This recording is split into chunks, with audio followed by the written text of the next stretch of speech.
नमस्कार मंडळी समाज प्रबोधनकार इंदुरीकर महाराज यांची लेक ज्ञानेश्वरी व चिरंजीव साहिल यांचा विवाह सोहळा काल मोठ्या शाही थाटात पार पडला.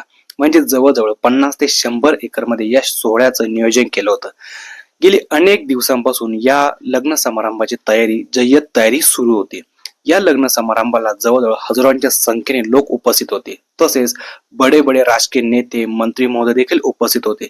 म्हणजेच महाराष्ट्र राज्याचे मुख्यमंत्री देवेंद्र फडणवीस, उपमुख्यमंत्री एकनाथ शिंदे हे देखील या लग्न समारंभाला उपस्थित होते.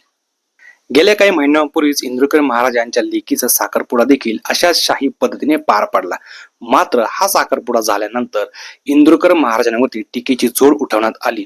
म्हणजे त्यांना अनेक ठिकाणी सोशल मीडियावरती ट्रोल करण्यात आले की इंदुरीकर महाराज हे लोकांना आपल्या कीर्तनातून सांगतात की लग्न समारंभावरती साखरपुड्यांवरती पैसा खर्च करू नका. मात्र स्वतःच त्यांनी आपल्या लेकीच्या साखरपुड्यात शाही पद्धतीने सोहळा पार पाडला. ही अशा पद्धतीने ते सोशल मीडियावरती पूर्णपणे ट्रोल करण्यात आले होते त्यांना.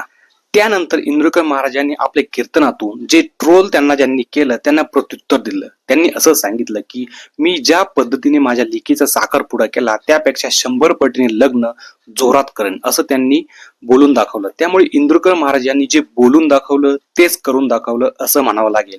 आणि त्याच पद्धतीने त्यांनी आपल्या मुलीचा लग्न सोहळा उत्साहात पार पाडला. शाही सोहळा म्हणावा लागेल अशा पद्धतीने लग्न आपल्या मुलीचं थाटामाटात पार पाडलं.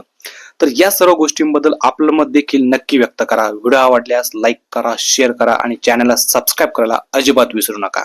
धन्यवाद.